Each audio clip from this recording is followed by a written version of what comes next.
प्रश्न क्रमांक 5 अध्यक्ष महोदय वितरित केल्याप्रमाणे।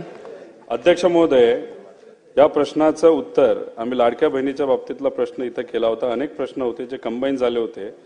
त्याच्यामध्ये एक प्रश्न होता, म्हणजे माझे तसे 3 प्रश्न आहेत। त्यातला पहिला प्रश्न असा आहे की आमच्या या माता भगिनींना तुम्ही जे लाडकी बहीण योजना दिलेली आहे ती योजना देण्यासाठी तुम्ही अंगणवाडी सेविकांचा वेळेचा वापर हा फॉर्म भरण्यासाठी तिथं केला होता आणि प्रोत्साहन म्हणून त्यांना तिथं 50 रुपये तुम्ही देणार होता। त्याचा आकडा हा तसं बघितलं तर तो तसा मोठा जातो। माझा पॉइंटेड प्रश्न असा आहे की त्यांना आतापर्यंत पैसे प्रोत्साहन जे अंगणवाडी सेविकांना तुम्ही देणार होता ते पैसे मिळालेले नाहीत। ते हे सेशन संपूस तर ते पैसे त्यांच्या अकाउंटला तुम्ही पाठवणार आहात का, असा माझा पॉइंटेड प्रश्न आहे। दुसरा माझा प्रश्न आहे, अध्यक्ष महोदय, आता आपण म्हणजे मंत्री महोदयांनी वरच्या हाऊसमध्ये उत्तर देत असताना असं उत्तर दिल्यासारखं आम्हाला आठवतंय की कृषी सन्मान योजना ज्या ज्या महिला शेतकऱ्यांना मिळते त्यांना तुम्ही लाडक्या बहीण योजनेतून त्या ठिकाणी त्यांचं नाव वगळणार आहात। आमचं एवढंच म्हणणं आहे की लाडकी बहीण योजना तुम्ही कोणासाठी आणली तर महिलांसाठी आणली। कशासाठी आणली तर महिलांना आर्थिक सक्षम करण्यासाठी आणली। आता याच्यामध्ये केंद्र सरकार ही कृषी सन्मान योजना का देते तर शेतकऱ्यांना अनेक अडचणी असतात। सोयाबीनचे भाव टिकत नाहीत, तिथं फर्टिलायझरचे भाव वाढलेले आहेत, खर्च परवडत नाही, म्हणून शेतकऱ्याला सक्षम करण्यासाठी तो पैसा तिथं दिला जातो। तर आमचं मत असं आहे की हे 2 योजना मिक्स न करता तुम्ही जी योजना लाडक्या बहिणीसाठी दिलेली आहे, कारण का इलेक्शनच्या काळामध्ये या महिलांना ज्यांना अध्यक्ष महोदय महत्वाचा आहे, कृषी सन्मान योजना ज्यांना दिली जात होती तो आकडा तुमच्याकडे असताना त्यांची नावं असताना सुद्धा अशा 20 ते 25 लाख महिलांना तुम्ही ही लाडकी बहीण योजना दिली। मग आता तुम्ही जर त्यांचं नाव वगळणार असाल तर कुठेतरी एक संदेश असा जातो त्यांचा वापर फक्त इलेक्शन पुरता केला। तर आमचं आपल्याला म्हणणं असं आहे की त्यांचं नाव याच्यामध्ये वगळू नये, कारण का या 2 वेगळ्या योजना आहेत आणि आमचं हे म्हणणं आहे ते लोकांचं महिलांचं म्हणणं आहे। तर माझा पॉइंटेड प्रश्न आहे की जी चर्चा आता सुरू आहे की 25 ते 25 लाख महिलांचं नाव हे जे वगळण्यात येणार आहे, ज्यांना कृषी सन्मान योजना मध्ये त्यांचं नाव होतं त्यांचं नाव तुम्ही खरंच वगळणार आहात का ते तुम्ही वगळणार नाही, असा आमचा तिथं प्रश्न आहे। आणि शेवट आमचा पॉइंटेड प्रश्न असा आहे ज्याचं उत्तर सुद्धा पॉइंटेडच असावं असं आमची अपेक्षा आहे। इलेक्शनच्या काळामध्ये तुम्ही शब्द दिला होता, तुम्ही विविध ठिकाणी बोलला होता की 1500 रुपयाचा आम्ही 2100 रुपये हे आमच्या माता भगिनींना तिथं तुम्ही या योजनेच्या माध्यमातून येणार। पॉइंटेड उत्तर आम्हाला असावं, तुम्ही ते 2100 रुपये या अधिवेशनामध्ये करणार आहात का करणार नाही, असं उत्तर त्या ठिकाणी तुम्ही तिथं द्यावं। अध्यक्ष महोदय, पहिला प्रश्न जो सन्माननीय सदस्य रोहितजींनी या ठिकाणी विचारला, आम्ही ज्या वेळेला मुख्यमंत्री माझी लाडकी बहीण ही योजना घोषित केली त्यावेळेला अंगणवाडी सेविका ज्या पात्र लाभार्थ्यांचे फॉर्म भरतील त्यांना त्या ठिकाणी या संदर्भातले इन्सेंटिव्ह हे देण्यात येईल अशा पद्धतीची घोषणा केलेली होती। तरतूद ही त्या योजनेच्या अंतर्गत केली आणि जवळपास 31 कोटीपेक्षा अधिक जी इन्सेंटिव्हची रक्कम आहे ही प्रत्येक जिल्ह्याच्या महिला कार्यक्रम बालविकासचे जे जिल्हा कार्यक्रम अधिकारी आहेत त्यांच्या इथं जमा केलेली आहे आणि जवळपास 26 जिल्ह्यांपेक्षा अधिक त्या ठिकाणी जिल्ह्यांमधल्या ज्या अंगणवाडी सेविका आहेत यांच्या खात्यामध्ये ती जमा होण्याची सुरुवात सुद्धा झालेली आहे। त्याच्यामुळे इन्सेंटिव्ह ज्याची तरतूद ही राज्य शासनाकडनं विभागाकडनं करण्यात आलेली आहे ती त्या संबंधित अंगणवाडी सेविकांना वितरित करण्याची सुरुवात ही त्या ठिकाणी झालेली आहे आणि ती प्रक्रिया सुरू आहे। या व्यतिरिक्त जो त्यांनी प्रश्न विचारला तो कृषी विभागाच्या नमो शेतकरी योजनेच्या संदर्भामध्ये आपण विचारला असेल।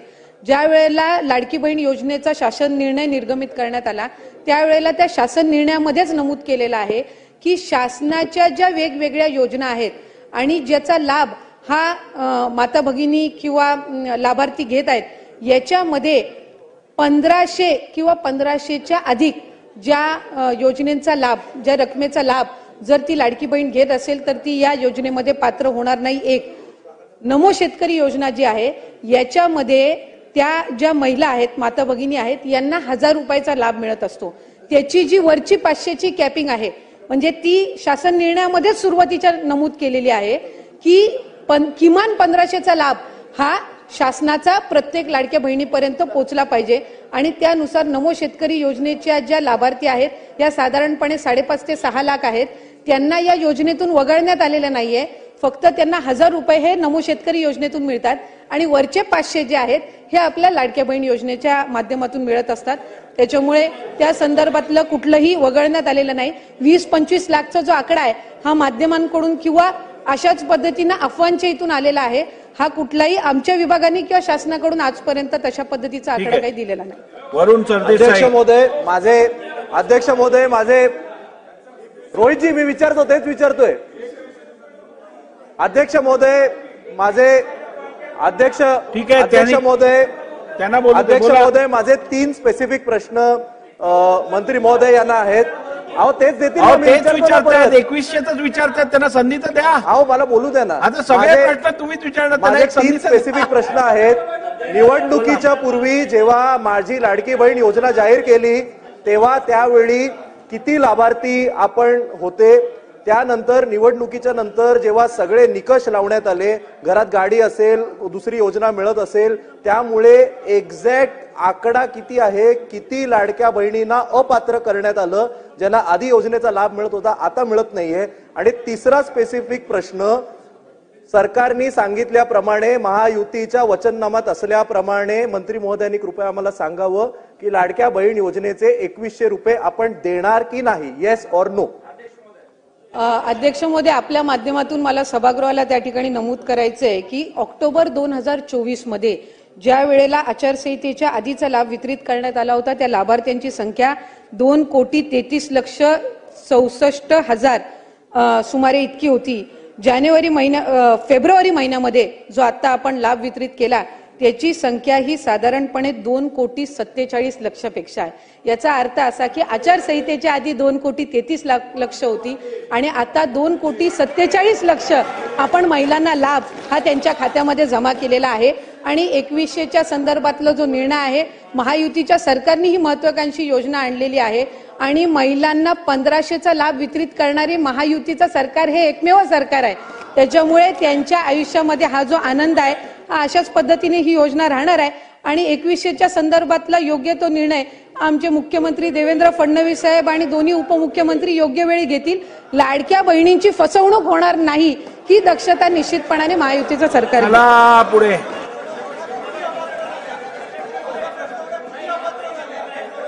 चला, सगळं समाधानकारक झालेलं आहे. प्रश्न क्रमांक 6. प्रश्न क्रमांक 6. अध्यक्ष महोदय, प्रश्न क्रमांक 6 महोदय छापल्याप्रमाणे. कोण आहेत? छापल्याप्रमाणे अध्यक्ष महोदय. अध्यक्ष महोदय, अध्यक्ष महोदय, अध्यक्ष महोदय, हे प्रश्न बोला बोला बोला मंत्री महोदय बोला. अंमलबजावणी होण्याबाबत हा प्रश्न आहे. माझे माननीय मंत्री महोदयांना 2-3 प्रश्न आहे. अध्यक्ष महोदय, राज्यातील बहुतांश जिल्हा परिषदेत अद्ययावत संगणक, बॅटरी बॅकअप, स्नॅकर आणि हायस्पीड इंटरनेटची वानवा जाणवत आहे.